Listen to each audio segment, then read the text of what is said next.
আয়োজিত দিনী জলসাতে বসে হাদিস এবং কোরআন শোনার তৌফিক দান করেছেন। সংক্ষিপ্ত আকারে সকলে একবার বলি আলহামদুলিল্লাহ। অতঃপর বিশ্ব বরেণ্য নেতা, বহিপ্লবিক প্রণেতা সৈয়দুল মুরসালিন, ইমামুল আম্বিয়া নবী মুহাম্মদুর রাসূলুল্লাহ সাল্লাল্লাহু আলাইহি ওয়াসাল্লামের উপর অজস্র দরুদ শান্তির ধারায় বর্ষিত হোক। আল্লাহুম্মা আমিন, আল্লাহুম্মা সাল্লি আলাইহি। আলহামদুলিল্লাহ, এতক্ষণ পর্যন্ত আপনারা বিভিন্ন ওলামায়ে কেরামদের মুখ থেকে অনেক মূল্যবান কথাবার্তা শুনেছেন। আল্লাহ আপনাকে আমাকে সকলকে আমল করার তৌফিক দান করুক, আমিন। আমি এসেছি কিছু কথা আলোচনা রাখব ইনশাআল্লাহুল আজিজ। তবে আলোচনা রাখার আগে পরিবেশ ঠিকঠাক নেই, আজকে ডিস্টার্ব করিয়েন না। যদি ডিস্টার্ব করেন তাহলে এমন আলোচনা করব আপনি 10 মিনিট পরে বাড়ি চলে যাবেন এমনিতেই। আপনি কথাবার্তা বলিয়েন না, সবাই নিজে নিজে কাজ করুন, নিজে নিজে থাকুন, কেউ কথাবার্তা বলিয়েন না। আর মাইক ম্যান ভাই আছেন, আমিও বাইরে থেকে আওয়াজটা শুনলাম, কথা ঠিক ভালো বোঝা যাচ্ছে না, ইকোটা খুব বেশি হয়েছে। আপনি একটু ইকোটা হালকা কমিয়ে দেন। মাইক ম্যান ভাইকে বলছি, আপনি ঠিক আওয়াজটা এরকম থাকবে। আলহামদুলিল্লাহ, যারা জায়গা পাননি বসে যান। তবে এটাও আপনাদের গ্রামের একটা ভালো শুনতেও, যে আমরা জলসা দিয়েছিলাম, এত লোক হয়েছিল, জায়গা হয়নি, এটাও একটা ব্যাপার। আলহামদুলিল্লাহ, আমি পবিত্র গ্রন্থ মুকুট আল কোরআনুল কারীমের একটি সূরার বেশ কয়েকটি আয়াত তেলাওয়াত করেছি। আরও কিছু আয়াত তেলাওয়াত করিনি, ওটা করব। সর্বপ্রথম আমাদেরকে এটা জেনে রাখা ভালো হবে যে পৃথিবীতে আল্লাহ সুবহানাহু ওয়া তাআলা আমাদেরকে পাঠিয়ে এমনিতে ছেড়ে দেননি। আমাদেরকে গাইড করার জন্যে মতান্তরে কম বেশি 1,24,000 বেশি কম রাসূল এবং নবী পাঠিয়েছেন, শুধু আমাদেরকে বাঁচানোর জন্যে। আর পৃথিবীতে প্রতিটা নবী এসেছিলেন দুটি কাজ করার জন্যে। কটি কাজ? দুটি। এক, নবীদের কাজ ছিল, নবীরা ছিল মুবাশশির আর নবীরা ছিলেন মুনজির। অর্থাৎ ওনারা জাহান্নামের ভয় দেখাতেন আর জান্নাতের দিকে মানুষকে আহ্বান করতেন। হযরতে আদম আলাইহিস সালাম থেকে শুরু করে নবী মুহাম্মদ সাল্লাল্লাহু আলাইহি ওয়াসাল্লাম পর্যন্ত যত নবী এবং রাসূল এসেছেন, তার মধ্যে সবথেকে উন্নত, সবথেকে সম্মানিত, সবথেকে জ্ঞানী কোন নবীকে বলা হয়েছে এটা আপনার জানা আছে? কোন নবী? হযরত মুহাম্মদ সাল্লাল্লাহু আলাইহি ওয়াসাল্লাম।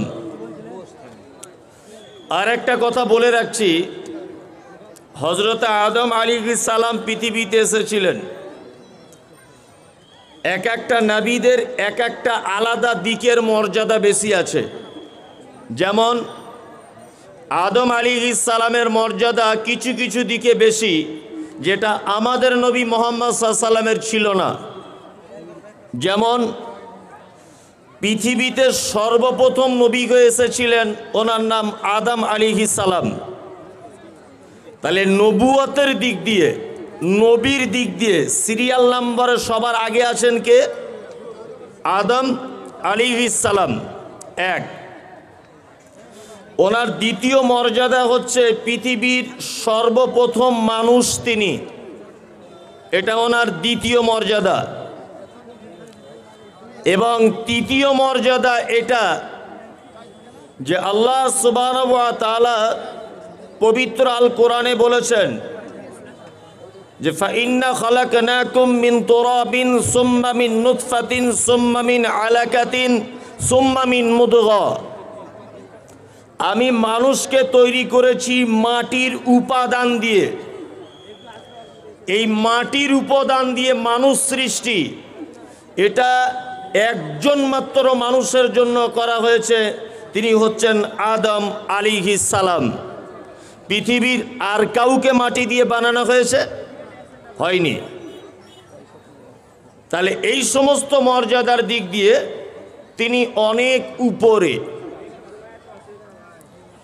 তারপরে নবী এসেছেন আমাদের মাঝখানে, তিনি হচ্ছেন মুহাম্মদুর রাসূলুল্লাহ সাল্লাল্লাহু আলাইহি ওয়াসাল্লাম। ইনার আবার অনেক এক্সট্রা মর্যাদা আছে, অনেক এক্সট্রা মর্যাদা। যেমন এক নম্বরের তিনি হচ্ছেন শেষ নবী।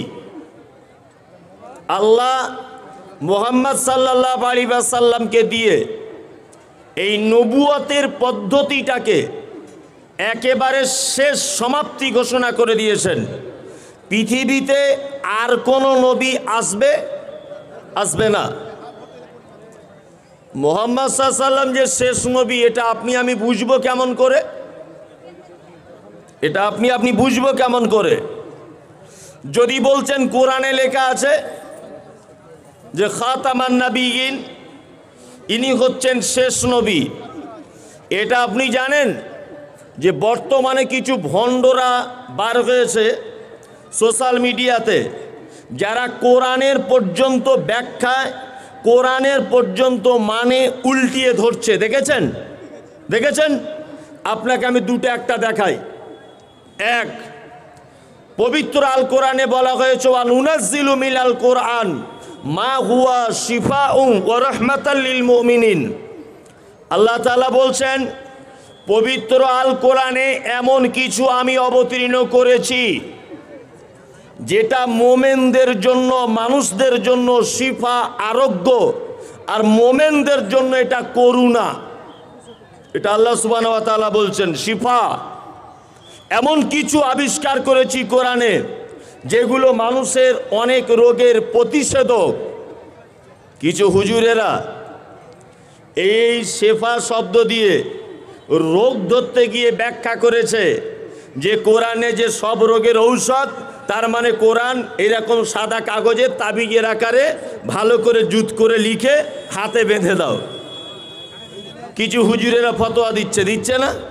দিচ্ছে। অনেক হুজুরেরা বানছেও কি বানছে না? বানছে। অথচ আল্লাহ সুবহানাহু ওয়া তাআলা এখানে শিফা বলতে কি বুঝিয়েছেন, কোন রোগের কথা বুঝিয়েছেন, এটা আলেম ওলামারা একবারও যাচাই করার প্রয়োজন বোধ মনে করলেন না। আচ্ছা, সুদ এটা একটা সমাজের রোগ কি রোগ নয়? রোগ তো রোগ। একটা ছেলে একটা মেয়ে ব্যভিচার করেছে, এই ব্যভিচার আমাদের সমাজে একটা রোগে পরিণত হয়েছে না? হয়েছে। ভাই জমি জায়গা নিয়ে মারামারি, এটা আমাদের সমাজে একটা রোগে পরিণত হয়েছে না? হয়েছে। আপনার ঘুষ, এটা সমাজে একটা রোগে পরিবর্তন হয়েছে কি হয়নি? হয়েছে। ভাই অশান্তি, জমি জায়গা নিয়ে মারামারি, সুদ, ঘুষ, রাহাজানি, চুরি, মাতাল, ব্যভিচার, হারামখোর, এগুলো সমাজে আছে না নেই? আছে।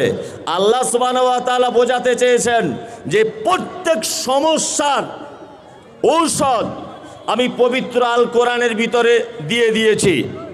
কোনো মানুষ যদি সুদ খায় তার কিভাবে চিকিৎসা করতে হবে কোরআন সেটা বলবে। পিতামাতার সঙ্গে কেউ যদি অসৎ ব্যবহার করে সেই বেটাকে কিভাবে চিকিৎসা করতে হবে এটা কোরআন মাজিদ বলেছে। কোরআন মাজিদ বলেছে অন্যের অর্থ আত্মসাৎ করে নেওয়া কত বড় পাপ, এটা কোরআন মাজিদ তার চিকিৎসা করে দিয়েছে। এই চিকিৎসার কথা আল্লাহ সুবহানাহু ওয়া তাআলা বলছেন। আর 2-3 নাম্বার জিলাপি হুজুর বলছে যে তাবিজ পরে ঘুরতে হবে, এটা ব্যাখ্যা করছে। তাই আপনাকে আমি খুব যুক্তি তর্ক দিয়ে বুঝিয়ে দিব। তবে চেঁচামেচি বেশি হচ্ছে তো আমি মনোযোগী অন্যদিকে চলে যাচ্ছে। কথা বলিয়েন না, স্টেজে যারা আছেন, বাইরে যারা আছেন, আপনাকে আমি বোঝানোর চেষ্টা করছি যে হযরত মুহাম্মদ সাল্লাল্লাহু আলাইহি ওয়াসাল্লাম যে শেষ নবী, এটা আপনি প্রমাণ করবেন কেমন করে? জলসা কমিটি আমাকে চেনে না, আমাকে জানেও না। তা আমাকে ফোন করেছে হঠাৎ একদিন, ফোন করে বলছে আপনার নাম মমতাজুল ইসলাম? বলছে হ্যাঁ আমার নাম মমতাজুল ইসলাম। বলছে আমাদের মালদা জেলার শামসির এলাকায় একটা জলসা হবে মসজিদের উন্নতি কল্পে, আপনি আসতে পারবেন? হ্যাঁ আসতে পারবো। তা বলছে ঠিক আছে, তাহলে আপনার ডেট থাকলো অমুক তারিখে। ঠিক আছে, ডেট কনফার্ম। জলসার দিন এসেছে। এখন জলসার দিন আসার পরে আমি মোটামুটি মগরিবের আজান দিচ্ছে তখন মসজিদে ঢুকে গেছি। আমাকে জলসা কমিটি জিজ্ঞাসা করছে আপনার নাম কি? আমি বললাম আমার নাম মমতাজুল ইসলাম। আপনার আব্বাজির নাম কি? আমার আব্বার নাম মোহাম্মদ মোস্তফা। গ্রামের নাম কি? আমার গ্রামের নাম ফলদি। থানা কোথায়? দত্তপুকুর। জেলা উত্তর 24 পরগনা। ছেলে মেয়ে কটা? এক ছেলে এক মেয়ে। তোমার জন্ম কত তারিখে? 2-3-1990 সালে। তা বলছে আচ্ছা ঠিক আছে, আপনি তাহলে মমতাজুল ইসলাম। আর একজন লোক এসেছে, সেও মগরিবের নামাজ পড়ে বসে আছে। তাই কমিটির লোক জিজ্ঞেস করছে ভাই আপনার বাড়ি কোথায়? বলছে আমার বাড়ি উত্তর 24 পরগনা। বলছে নাম কি? বলছে মমতাজুল ইসলাম। বাপের নাম মোহাম্মদ মোস্তফা। ছেলে মেয়ে কটা? একটা ছেলে একটা মেয়ে। জন্ম কত তারিখে? না 2-3-1990 সালে। আচ্ছা বলুন তো, আমরা দুজন সেম অ্যাড্রেস দিলাম, একদম সেম। আচ্ছা বলুন তো, আমরা কি দুজনাই মমতাজুল ইসলাম না যে কোনো একজন মিথ্যাবাদী? কোনটা? যে কোনো একজন মিথ্যাবাদী আর একজন সত্যবাদী। আচ্ছা, আদম আলাইহিস সালাম থেকে শুরু করে ঈসা আলাইহিস সালাম পর্যন্ত এমন একটা নবীর ব্যাপারে আপনি দেখাতে পারবেন যে নবীটি বলেছেন যে আমাকে পৃথিবীতে শেষ নবী করে পাঠানো হয়েছে? বলেছেন? বলেনি। একজন মাত্র নবী বলেছেন যে আমাকে তোমাদের মাঝে শেষ নবী করে পাঠানো হয়েছে। তিনি কে? মুহাম্মদ সাল্লাল্লাহু আলাইহি ওয়াসাল্লাম। মাঝখানে যদি একজন মানুষও যদি বলে দিত যে আমাকে শেষ নবী করে পাঠানো হয়েছে, তাহলে ভেজাল লাগতো কি লাগতো না? ভেজাল লেগে যেত। এখানে ভেজাল লাগার কোনো জায়গা নেই। এবার আপনাকে একটা কথা আবার বলে দিচ্ছি, আমাদের নবী মুহাম্মদ সাল্লাল্লাহু আলাইহি ওয়াসাল্লাম পৃথিবীতে এসেছিলেন। পৃথিবীতে আসার পরে মক্কার মুশরিকেরা এই লোকটাকে সুস্থ থাকতে দেয়নি। দিয়েছিল? দেয়নি। অনেক বদনাম করা হয়েছিল নবীজিকে। সর্বপ্রথম বদনাম হলো এই যে হযরত মুহাম্মদ সাল্লাল্লাহু আলাইহি ওয়াসাল্লাম একজন পাগল। বলা হতো না? বলা হতো। বাচ্চা ছেলেরা তার পিছনে পাথর মারত, তার উটের ভুঁড়ি তার বুকের উপরে, পিঠের উপরে চাপিয়ে দেওয়া হয়েছে পাগল বলে। মনে নেই? মনে আছে। কেন পাগল বললেন? একটা কারণে, একটা কারণে পাগল বললেন। কারণটা হলো এই, আল্লাহ নবী সাল্লাল্লাহু আলাইহি ওয়াসাল্লাম মিরাজে গেলেন। মিরাজ থেকে ফেরার পরে উনি এসে বললেন যে দেখো, এই যে 360টা দেবদেবীর পূজা যেগুলো করছো, এইগুলো কিন্তু ইসলাম নয়, এগুলো দিন নয়। বরং তোমরা কাজ করো, এক আল্লাহকে মেনে নাও যিনি সপ্তম আকাশের উপরে থাকে। এতদিন পর্যন্ত ভালো ছিল মক্কার মানুষেরা। যখনই বললেন 360টা দেব দেবীর পূজা ছেড়ে দাও, এক আল্লাহকে মেনে নাও, তখনই বলা হলো পাগল। এতদিন মমতাজুল ইসলাম ঠিক ছিল, কোনো অসুবিধা হয়নি সোশ্যাল মিডিয়াতে। যখনই মমতাজুল ইসলাম বলেছে পীর ইসলামে নেই, পীর মানি ভণ্ড, পীর মানি করে খাবার জিনিস, তখনই সোশ্যাল মিডিয়াতে মমতাজুল ইসলামকে বলা হচ্ছে ও যেদিন জন্ম হয় ওর মায়ের পেটে এসেছে সেদিন ওর বাপ বাড়ি ছিল না। সোশ্যাল মিডিয়াতে চলছে। কেউ কেউ বলছে জন্মের ঠিক নেই, আবার একজনের দেখছি বলছে এ ইঞ্জেকশনের ছেলে। তাছাড়া এ কথা বলতে পারে ইসলামে পীর নেই। যেই এ কথা বলেছি লঙ্কায় আগুন ধরে গেছে, দেখেছেন তো সোশ্যাল মিডিয়াতে। এই নূপুর শর্মা যখন আল্লাহর নবীর বিরুদ্ধে কথা বলেছিল, কিছুদিন আগে দেখেছিলেন? কই তখন তো একটা হুজুরেরা প্রতিবাদ করেনি, করেছিল? করেনি, কারণ ওতে ওদের ব্যবসার কোনো ক্ষতি হয়নি। আর যখন মমতাজুল ইসলাম হুজুরদের ব্যাপারে বলেছে ব্যবসায় যখন ক্ষতি হয়েছে, যখন তাবিজের ঘর ভাঙতে গেছি, তখন সোশ্যাল মিডিয়াতে আমাকে মেরে দেওয়ার হুমকি দিচ্ছে। কালকে একজন ফচকে ছেলে বক্তব্য রাখতে রাখতে বলছে, একে যদি কেউ গুলি করে আমার কাছে আসতে পারে 10 লাখ টাকা প্রাইজ। 10 লাখ টাকা। আর তাবিজ বিক্রি করা টাকা আছে, থাকলে থাকতেও পারে। কি বলছি বুঝতে পারছেন না? আমাদের তো অত তাবিজ বিক্রি করা টাকা নেই। মানুষ তো বোকা দেখেছি, বোকা তো গাছে ধরে না। গাছে ধরে? গাছে ধরে না। গাড়ি কিনেছে নতুন, বিয়ে করেছে নতুন, দোকান করেছে নতুন, হুজুরের কাছে তাবিজ আনতে গেল, হুজুর তাবিজ দিয়ে 10,000 টাকা নিয়েছে।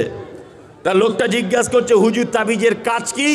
বলছে, তুমি যে বাস কিনেছো, বাসে এত প্যাসেঞ্জার হবে, ছাদের উপরে বাদুরের মতো ঝুলবে, এত প্যাসেঞ্জার হবে। তা বলছে তাই? বলছে হ্যাঁ। বলছে 20 দিনের মধ্যে রেজাল্ট দেখতে পেয়ে যাবে কত প্যাসেঞ্জার হয়। তা হুজুরের তাবিজের যদি এত পাওয়ার, তাবিজে যদি প্যাসেঞ্জার এত হয়, বাসের ছাদের উপরে ওঠে, তা হুজুর তাবিজ বেচে পয়সা নেয় কেন? হুজুর তো তাবিজটা দিয়ে ব্যাংকের টাকা সব এক জায়গায় করে নিজের কাছে রাখতে পারে। হ্যাঁ, হুজুর তাবিজ বেচে খায় কেন?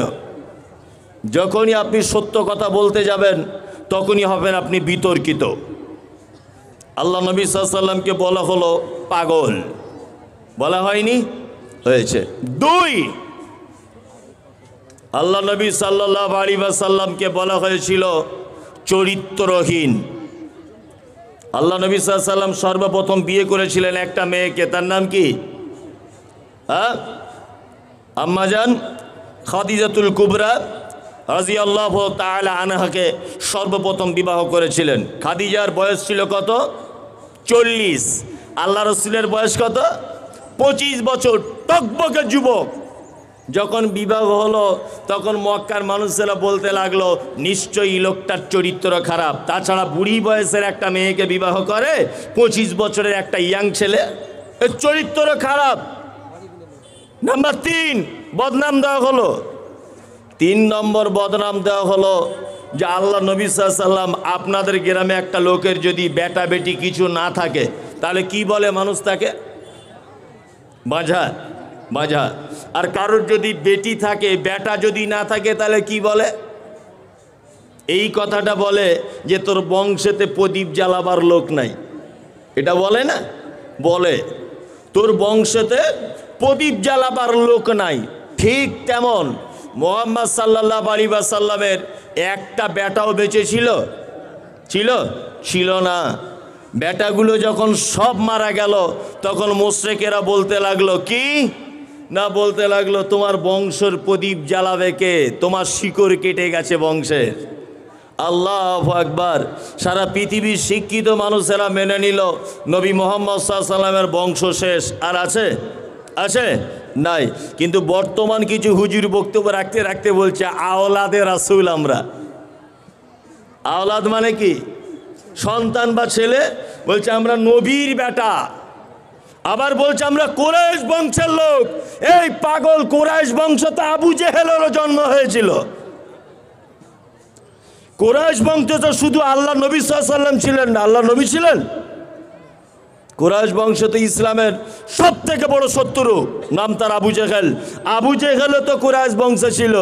আমরা মনে করি তোমরা আওলাদে রসুল নয়, তোমরা আওলাদে আবু জাহেল। কারণ তোমাদের যা কর্মকাণ্ড, তাতে করে আওলাদে রসুল বলে আর মানায় না। মানায়? একদম মানায় না।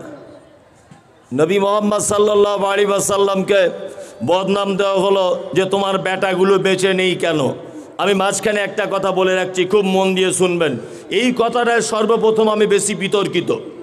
সর্বপ্রথম তার 1 নম্বরের কথা হচ্ছে এই, আচ্ছা আমি মমতাজুল ইসলাম, আমি বক্তা, আমি একজন বড় আলেম, ধরে নেন, বোঝানোর জন্য বলছি। আচ্ছা আমার বেটা কোনোদিন মাদ্রাসায় পড়বে না, তারপরে বড় আলেম হতে পারে? হ্যাঁ কি না বলুন তো? হতে পারে না। আমি বক্তা বলে আমার বেটা যে প্রত্যেক দিন বক্তব্য রাখবে, সব জায়গাতে প্রধান বক্তার আসন গ্রহণ করবে, আচ্ছা বলুন তো এটা সম্ভব না অসম্ভব? অসম্ভব হতে পারে না। ইমাম বুখারী ইমাম ছিলেন, ওনার বেটা ইমাম হতে পেরেছেন? পারেনি। ইমাম আবু হানিফা ইমাম ছিলেন, ওনার বেটা ইমাম হতে পেরেছে? পারেনি।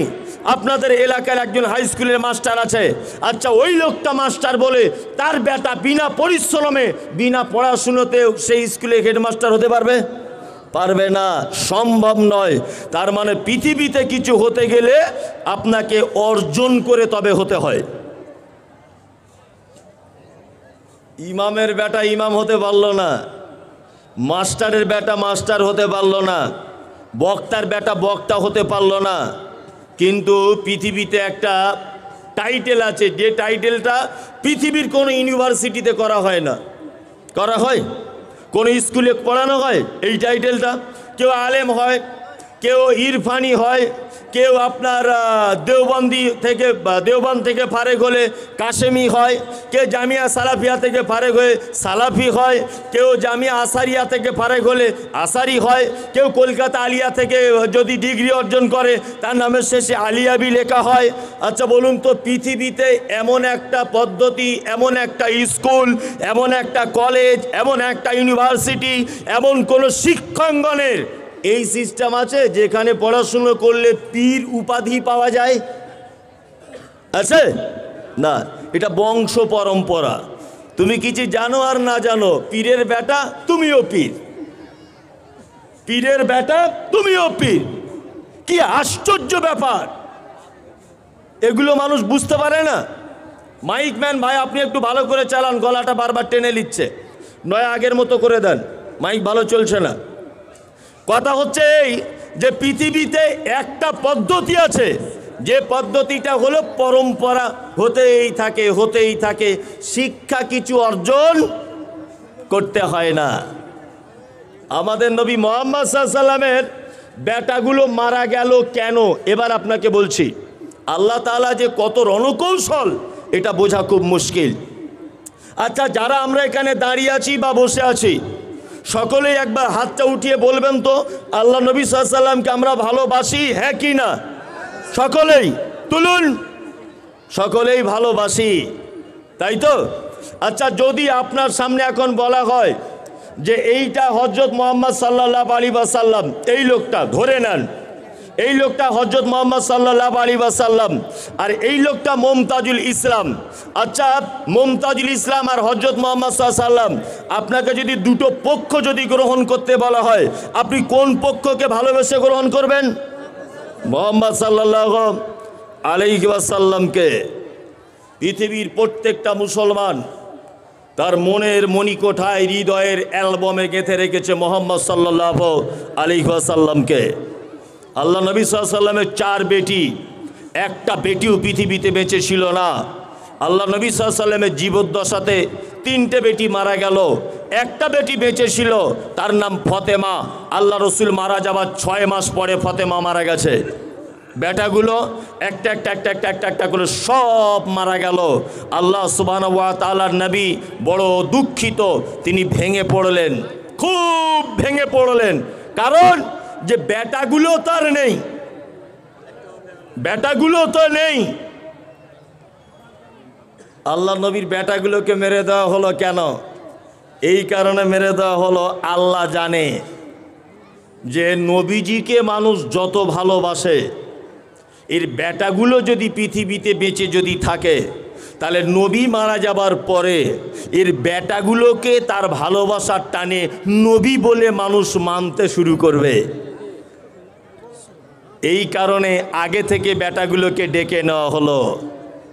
নবীর বংশের পদ্ধতি হলো না, নবীর বংশের পদ্ধতি হলো না যে নবীর বেটা নবী হবে, আর হুজুরের বংশের পদ্ধতি হলো হুজুরের বেটা হুজুর হবে। আশ্চর্য ব্যাপার! আমাদের নবী মুহাম্মদ সাল্লাল্লাহু আলাইহি ওয়াসাল্লাম আপন চাচা আবু তালেব জান্নাতে যাবে না জাহান্নামে যাবে? জাহান নামে যাবে। বিশ্বনবী নিজে বলেছেন, আমার চাচাকে কিয়ামতের মাঠে জাহান নামের ভিতরে দিয়ে দুটি লোহার জুতোকে গরম করে আমার চাচার পায়ে পরিয়ে দেওয়া হবে, যার গরমের তাপের কারণে আমার চাচার মাথার মগজ টকবক টকবক করে ফুটবে। নবী নিজে তার চাচাকে বাঁচাতে পারার ক্ষমতা রাখে না, আর হুজুর পরশুদিন এক জায়গায় বক্তব্য রাখতে রাখতে বলছে, আমার কাছে বক্তব্যের লিঙ্কগুলো আছে, উনি বক্তব্য রাখছেন, বন্ধুরে আমাদের যারা মুরিদ হবে বাবারা, যদি মারা যায় কবরে রাখার সাথে সাথে মুনকির নাকির আসার আগে আমাদের হুজুর কবরে আগে ঢুকে যাবে, মুরিদের পক্ষে হয়ে আমাদের ফেরেশতাদের সঙ্গে মোকাবেলা করবে। আর পাবলিক বলছে না রে তাকবীর আল্লাহু আকবার। আচ্ছা গরু তো আর গাছে ধরে না, হারামখোর বলে কি রে? আরে নবী নিজের পরিবারকে বাঁচাতে পারে না, বলছে হুজুর কবরে মৃত মানুষের পক্ষে হয়ে মুনকির নাকিরের সঙ্গে তর্ক বিতর্ক লাগবে। হুজুর বাঁচাবে কি? হুজুর তো নিজেই কিয়ামতের মাঠে নৌকা চালাবে, হুজুর বাঁচাতে পারবে? কি আশ্চর্য ভণ্ডামি শুরু হয়েছে। আল্লাহু আকবার। তাহলে আপনাকে তিনটে কথা বললাম যে আমাদের মুহাম্মদ সাল্লাল্লাহু আলাইহি ওয়াসাল্লামকে বদনাম দেওয়া হয়েছিল, তিনটে বদনাম। কটা? তিনটে। এক, লোকটি ছিল পাগল। দুই, লোকটি ছিল চরিত্র খারাপ। তিন, এই লোকটি ছিল শিকড় কাটা, অর্থাৎ এর বংশের প্রদীপ জ্বলবে না। আল্লাহ সুবহানাহু ওয়া তাআলা পবিত্র আল কোরআনে সূরা কলম বলে একটা সূরা আছে, আপনারা পড়ে নেবেন এর বাংলাটা। আল্লাহ সুবহানাহু ওয়া তাআলা এই তিনটে প্রশ্ন বা এই তিনটে অপবাদের তিনি জবাব দিয়ে দিয়েছেন কোরআন দিয়ে। এক, আল্লাহ সুবহানাহু ওয়া তাআলা বলছেন নুন, কলমের কসম। জি, ওয়াল কলম, কলমের কসম। আচ্ছা আল্লাহ সুবহানাহু ওয়া তাআলা কলম একটা সামান্য জিনিস যা দিয়ে লেখা হয়, এই জিনিসটার কসম খাচ্ছেন, কি আশ্চর্য ব্যাপার নয়? হ্যাঁ, কলম একটা সাধারণ ব্যাপার। আচ্ছা আপনাদেরকে একটা প্রশ্ন করছি, বুঝে উত্তর দেবেন তো। এক, আচ্ছা বলুন তো দেখি, সর্বপ্রথম পৃথিবীতে কোন জিনিসটা আগে সৃষ্টি করা হয়েছে? হ্যাঁ, কলম। শুধু কলম সৃষ্টি করে এমনিতে রাখা হয়নি, কলমকে বলা হয়েছে তুমি লিখতে থাকো। কলম বলছে কি লিখবো? বলছে মানুষ কি করবে সব কিছু লেখো। মমতাজুল ইসলাম বক্তা হবে এটা লেখো, এইখানে এই গ্রামে জলসা করবে এটা লেখো, জলসাতে অনেক নাগরদোল্লা বসবে, নারী পুরুষ একাকার রাস্তা দিয়ে ঘুরবে এটাও লেখো। আর কমিটিগুলো টাকা গুনবে বসে বসে, ওইদিকে মেয়ে ছেলে বেটা ছেলে সব রাস্তাতে ঘুরবে এটাও লেখো। অনেক সোশ্যাল মিডিয়া থাকবে এটাও লেখো। নতুন মসজিদ তৈরি হওয়ার জন্য জলসা হচ্ছে এটাও লেখো। কলম সব লিখে ফেললো। সর্বপ্রথম পৃথিবীর সৃষ্টি কি? কলম। কলমের কত মর্যাদা এটা আমরা জানি না। আচ্ছা আপনাকে একটা কথা বলি, ইমাম বুখারী আজ থেকে কত বছর আগে জন্মগ্রহণ করেছে জানা আছে? ইমাম আবু হানিফা আজ থেকে কত বছর আগে জন্ম নিয়েছেন জানা আছে? জানা নেই। আচ্ছা এটা জানা আছে আল্লাহ নবী সাল্লাল্লাহু আলাইহি ওয়াসাল্লাম কত বছর আগে জন্ম নিয়েছিলেন? হ্যাঁ, কত বছর? মোটামুটি ১৫০০ বছর, তাই তো? ১৫০০ বছর আগে জন্মগ্রহণ করেছিলেন মুহাম্মদ সাল্লাল্লাহু আলাইহি ওয়াসাল্লাম। আচ্ছা বলুন তো ১৫০০ বছর আগে ক্যামেরা আবিষ্কার হয়েছিল? হ্যাঁ, এরকম মোবাইল হয়নি। তা আল্লাহ নবী সাল্লাল্লাহু আলাইহি ওয়াসাল্লাম বদরে যুদ্ধ করেছেন, আল্লাহ নবীকে উহুদে মেরে দাঁত ভেঙে দেওয়া হয়েছে, তায়েফের ময়দানে পাথর মারা হয়েছে। হযরত আবু বকর এতদিন খিলাফতের পদে ছিলেন, হযরত উসমানকে এইভাবে মারা হয়েছে, হযরত ওমরকে পিছন দিক দিয়ে তলোয়ার দিয়ে মারা হয়েছে। বলুন তো এই ইতিহাসগুলো কোথায় খুঁজে পাওয়া যায়? বইয়ের পাতায়, হাদিসে, তাই তো? বইয়ের পাতায়, তাই তো? আচ্ছা বলুন তো এই বইগুলো তখনকার দিনে কি দিয়ে লেখা হয়েছে?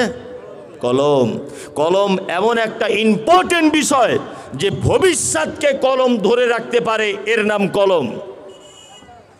যখন কোনো সোশ্যাল মিডিয়া ছিল না তখন কলম এগুলোতে ধরে রেখে দিয়েছে, আজও পর্যন্ত এর অবদান রয়েছে।